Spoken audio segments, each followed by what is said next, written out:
Hello बच्चों, आज हम पढ़ेंगे कहानी उसकी माँ, जिसके लेखक हैं पांडे दीचंद शर्मा। इनका जन्म 1900 में उत्तर प्रदेश के मिर्जापुर जिले की चुनार तहसील के सद्दू मोहल्ले में हुआ था।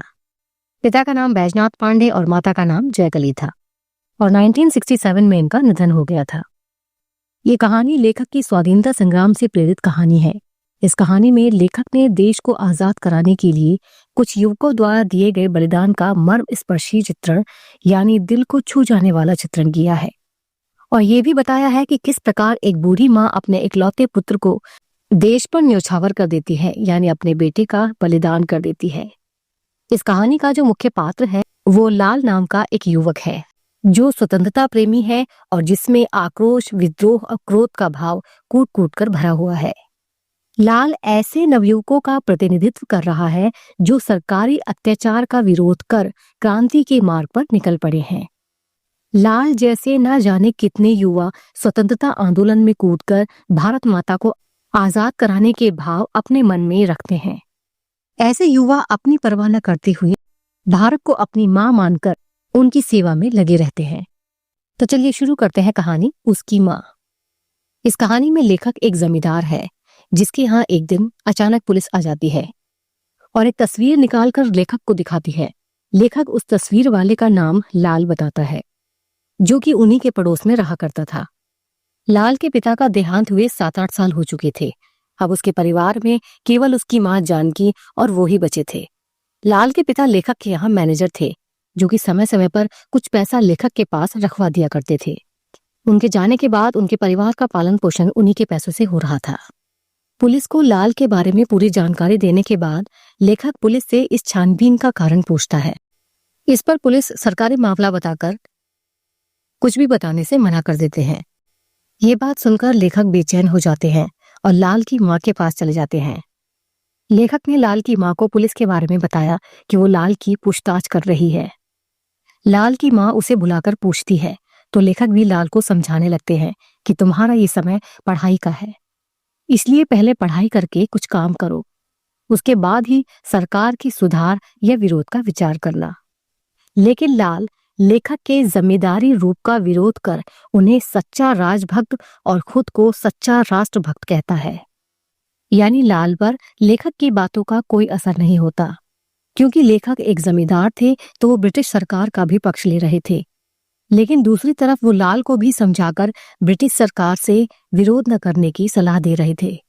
लाल का मानना था कि जो व्यक्ति समाज या राष्ट्र किसी अन्य व्यक्ति, समाज या राष्ट्र के नाश पर जीता हो उसका सर्वनाशी होना चाहिए और इसके लिए आवश्यकता पड़ने पर वो षड्यंत्र, विद्रोह और हत्या करने को भी तैयार है। लाल की ऐसी बातें सुनकर लेखक को लाल के संबंध में चिंता होने लगी। एक दिन लेखक ने अपनी पत्नी और लाल की माँ को बात करते हुए सुना।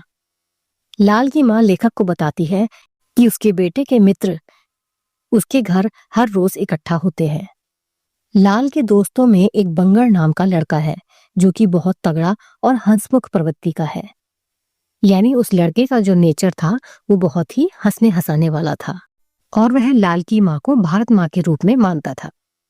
इन्हीं में एक लड़का उत्तेजित होकर यानी बहुत ही ज्यादा ताव में आकर अंग्रेजी परतंत्रता का विरोध करता था तो दूसरी सरकारी प्रशासन प्रणाली को गाली देता, जबकि एक अन्य मित्र यानी एक दूसरा दोस्त प्रकृति प्रदत्त स्वतंत्रता छीनने वाले अंग्रेजी सत्ता का विरोध करता था।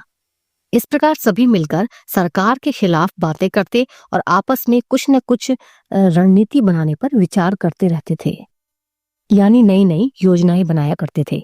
एक बार लेखक कुछ दिन के लिए कहीं से घूम कर आए तो इसी बीच उन्हें सूचना मिली कि लाल के यहाँ छापा मारा गया है और तलाशी में उसके यहाँ से पिस्तौल और कारतूस मिले गए। पिस्तौल और कारतूस मिलने पर लाल और उसके मित्रों को गिरफ्तार करके उनके विरुद्ध हत्या, षड्यंत्र और सरकारी राज्य उलटने की चेष्टा का आरोप लगाया गया। यानी उनके खिलाफ हत्या, साजिश और सरकारी राज्य के कार्य को बदलने का आरोप लगाया गया। इन चारों पर मुकदमा चला, लेकिन इन लड़कों की पैरवी करने वाला कोई नहीं था। लाल की मां ने उन्हें छुड़वाने की बहुत कोशिश की, लेकिन आखिरकार ऊंची अदालत ने लाल और बंगर समेत चारों दोस्तों को फांसी और बाकी के 10 लोगों को 10 से 7 साल की सजा सुनाई। लाल की माँ निराश हो चुकी थी, लेकिन फिर भी वो जेल जाकर उन सभी बच्चों की सहायता करती थी, उन्हें खाने के लिए खाना दिया करती थी। लाल के पकड़े जाने से आस पड़ोस के सभी लोग लाल की माँ से दूर रहने लगे थे। यहाँ तक कि लेखक भी बड़ी सावधानी के साथ लाल की माँ से बात किया करता था। लेखक का मन लाल की माँ से जुड़ा हुआ था, लेकिन पुलिस का ख्याल आते ही वो अपने कदम पीछे कर लेता था। एक दिन लाल की माँ हाथ में चिट्ठी लिए लेखक के घर आई, जो कि उनके बेटे लाल की चिट्ठी थी, जिसमें लाल ने लिखा था कि माँ, जिस दिन तुम्हें ये पत्र प्राप्त होगा उस दिन सुबह मेरा जीवन समाप्त हो चुका होगा। मैंने जानबूझकर तुम्हारे पीछे मरना स्वीकार किया। मैं विधाता से यही प्रार्थना करता हूँ कि जन्म जन्मांतर तक तुम ही मेरी माँ बनो। चिट्ठी पढ़ने के बाद लेखक लाल की माँ को देख रहे थे। लाल की माँ बिना कुछ कहे अपने घर चली गई। कुछ दिन बाद लेखक को अपने नौकर से पता चला कि लाल के घर में ताला लगा हुआ है और लाल की माँ हाथ में अपने बेटे की चिट्ठी लिए दरवाजे पर ही मरी हुई है। इस कहानी में लाल के चरित्र का सबसे उज्जवल पक्ष उसके देशभक्ति के भाव में निहित है। उसमें अपनी माँ के प्रति भी पूर्ण आदर भाव और स्नेह था।